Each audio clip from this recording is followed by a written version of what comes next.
Namaskar, welcome to Skill to Will में संदीप रे, chances consultant, corporate trainer, author of the book FMCG Sales Toolkit and a motivational speaker. Actual motivation तो आप मुझे दे रहे हो because you have given such a wonderful response to my book FMCG Sales Toolkit. मेरा ये कभी सपना था कि मैं कभी एक बुक लिखूं और उस बुक को लोग पढ़े and that book becomes very popular. ये सब मेरा एक ड्रीम था, सपना था, मैंने सोचा नहीं था. बट देन आई टुक दो स्टेप्स, बेबी स्टेप्स जिसको कहते हैं ना, सोचना, फिर लिखना, फिर उसको पब्लिश करवाना. And I self published it.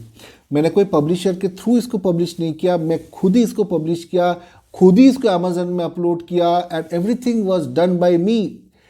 And it has become such a huge hit among the FMCG fraternity कि आजकल many FMCG organizations have started to give this book to their sales team during their training program और काफ़ी अच्छा response मिल रहा है. Thanks a lot, thanks. और दिल से मैं आप सबको थैंक यू बोलता हूँ for such a wonderful response.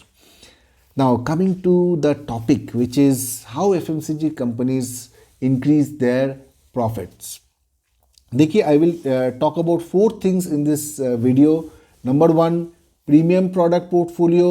Number 2, new markets. Number 3, channels of distribution. And number 4, cost cutting. These are the 4 things usually FMCG organizations do to increase their profit margin. Number 1 is premium product portfolio. अब कोई भी organisation आप ले लो, बड़े से बड़े FMCG organisation, medium हो, small हो, अगर वो प्रॉफिट कमा रहा है, अगर वो अच्छा प्रॉफिट कमा रहा है, तो then that means they got a very robust and some kind of a premium product portfolio. जैसे आप ले लो एच का जैसे स्किन केयर में डव है, पियर्स है. उनका हेयर केयर में आप देखो ट्रेसमे है, इंदुलेखा ऑयल है, जो कि उन्होंने कुछ साल पहले एक्वायर किया था. टेक फॉर एग्जाम्पल मैरिको भी बहुत अच्छा प्रॉफिट कमा रहे हैं. They have got Saffola, they are premium edible oil brand. You take for example Britannia, Nestle, they are all earning good profits because of their premium product portfolio. अभी recently Haldiram's का ही ले लो, जिसका मैंने अपने इंस्टाग्राम में भी पोस्ट किया है. अच्छा, don't forget to follow me on my Instagram, जिसमें मैं short trading nuggets and updates about the FMCG industry देता रहता हूँ. So Haldiram's has launched a brand called Coco Bay, which is a premium chocolate, and they are going to enter the premium chocolate market, which is now dominated by ITC. ITC का आप जानते हो, fable करके एक brand आता है, and of course Mondelez is always there. तो they are entering that market. Now see, जो भी कंपनी प्रॉफिट, ज़्यादा प्रॉफिट कमाना चाहते हैं, उनके लिए प्रीमियम प्रोडक्ट पोर्टफोलियो बहुत ज़्यादा इंपॉर्टेंट है. And India is a growth story. वहाँ पे लोगों के पास पैसा ज़्यादा आ रहा है and people are ready to spend also. Number 2, new markets. अगर आप एक मार्केट में बहुत दिन से काम कर रहे हो, डिस्ट्रीब्यूशन कर रहे हो, देन एक पॉइंट के बाद आप सैचुरेशन बहुत स्टैग्नेटेड हो जाता है, ग्रोथ है ना. एंड ग्रोथ नहीं होगा तो प्रॉफिट मार्जिन कैसे बढ़ेगा, रेवेन्यू नहीं बढ़ेगा तो प्रॉफिट मार्जिन, रेवेन्यू बढ़ने से ही प्रॉफिट मार्जिन बढ़ेगा, ऐसा कोई ज़रूरी नहीं है, बट डेफिनेटली इट हेल्प्स. तो आपको तो अपना डिस्ट्रीब्यूशन बढ़ाना है. I will give example of Mondelez again, जो कि अभी स्मॉलर विलेजेस में भी अवेलेबल होना शुरू कर दिया है. They started this initiative quite some time back. उनका एक प्रॉब्लम था which is the cold chain. आप कोई भी कन्फेक्शनरी कंपनी ले लो, उनके लिए cold chain is very important. Cold chain मतलब जो प्रोडक्ट है उसको ठंडा रखना पड़ता है, टेम्परेचर मेंटेन करना पड़ता है.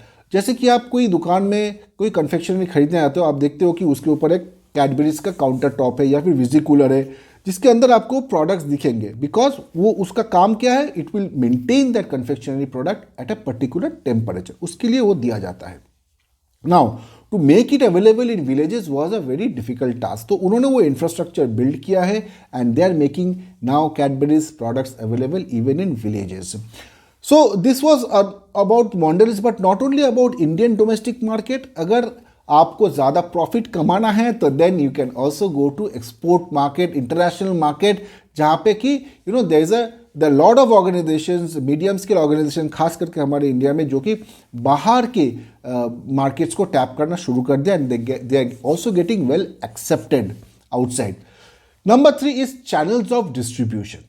देखिए इसमें क्या होता है कि देयर आर दो टाइप ऑफ चैनल्स होता है, एक है ऑनलाइन, दूसरा है ऑफलाइन। ऑनलाइन मतलब आप जानते ही हो कि बहुत सारे D2C ब्रांड्स हैं जो कि डायरेक्ट टू कंज्यूमर तक डायरेक्ट पहुंचाते, अपने वेबसाइट के थ्रू सेल करते हैं या फिर अमेजन फ्लिपकार्ट जैसे मार्केट प्लेसेस के थ्रू सेल करते हैं। तो इससे थोड़ा उनको फायदा होता है, मार्जिन थोड़ा कम देना पड़ता है, क्योंकि नहीं तो फिर सुपर स्टॉकिस्ट है, डिस्ट्रीब्यूटर है, देन रिटेलर है, सबको मार्जिन देना पड़ता है ना, तो उसमें थोड़ा कम हो जाता है। Then comes to the offline, shortening of supply chain. अभी जैसे कि मैंने बोला कि बहुत सारे लोगों को बीच में मार्जिन देना पड़ता है, तो मीडियम स्केल ऑर्गेनाइजेशन बहुत सारा क्या करते हैं ना, बड़े ऑर्गेनाइजेशन के पास तो होते हैं CFA, बट मीडियम ऑर्गेनाइजेशन के पास, बहुत सारे ऑर्गेनाइजेशन के पास नहीं होते, which is a clearing and forwarding agent. तो वो लोग डिस्ट्रीब्यूशन करते करते उनको लगता है कि नहीं, बहुत सारा पैसा हम लोग एज मार्जिन दे रहे हैं, so let us do away with the super stockist, और हम लोग एक CFA बनाते हैं जहाँ से हम लोग डायरेक्ट डिस्ट्रीब्यूटर को सप्लाई करेंगे। ऐसे भी होता है। तो सप्लाई चेन में थोड़ा चेंज लाते हैं वो लोग, और भी फैक्टर्स में सप्लाई चेन में इंप्रूवमेंट करते हैं। As a result their profit margin goes up. And number 4 is cost cutting. देखिए इसमें क्या होता है कि कभी कभी कुछ ऑर्गेनाइजेशंस जो कि बहुत ज़्यादा मार्जिन प्रेशर में आ जाते हैं, उन्होंने सब कुछ कर लिया, प्रोडक्ट इम्प्रोवाइजेशन भी कर लिया, रॉ मटेरियल भी सब कुछ कर लिया, फिर भी मार्जिन नहीं मेंटेन हो रहा है, या फिर जो कमिटेड मार्जिन है वो मेंटेन नहीं हो रहा है, तो then what they do, they will reduce the trade margin. जो डिस्ट्रीब्यूटर का मार्जिन है, रिटेलर का मार्जिन है, वो सब कुछ रिड्यूस करना शुरू कर देते हैं। और वो लोग एड्स में भी स्पेंड करना कम कर देते हैं, जैसे कि टीवी ऐड है, प्रिंट ऐड है, तो ये सब जो भी ऐड में खर्चा है वो भी कम करना शुरू कर देते हैं, ठीक है। And also optimise their operations cost, जो कंपनी चलाने के लिए जो खर्चा होता है वो भी कहीं ना कहीं वो लोग कम करने की कोशिश करते हैं। So this is about cost cutting. So these are the 4 measures usually कोई भी FMCG companies they take for increasing their profit margin. Hope you like this video. Please don't forget to like, share and subscribe. I'll be back with more videos. Thank you.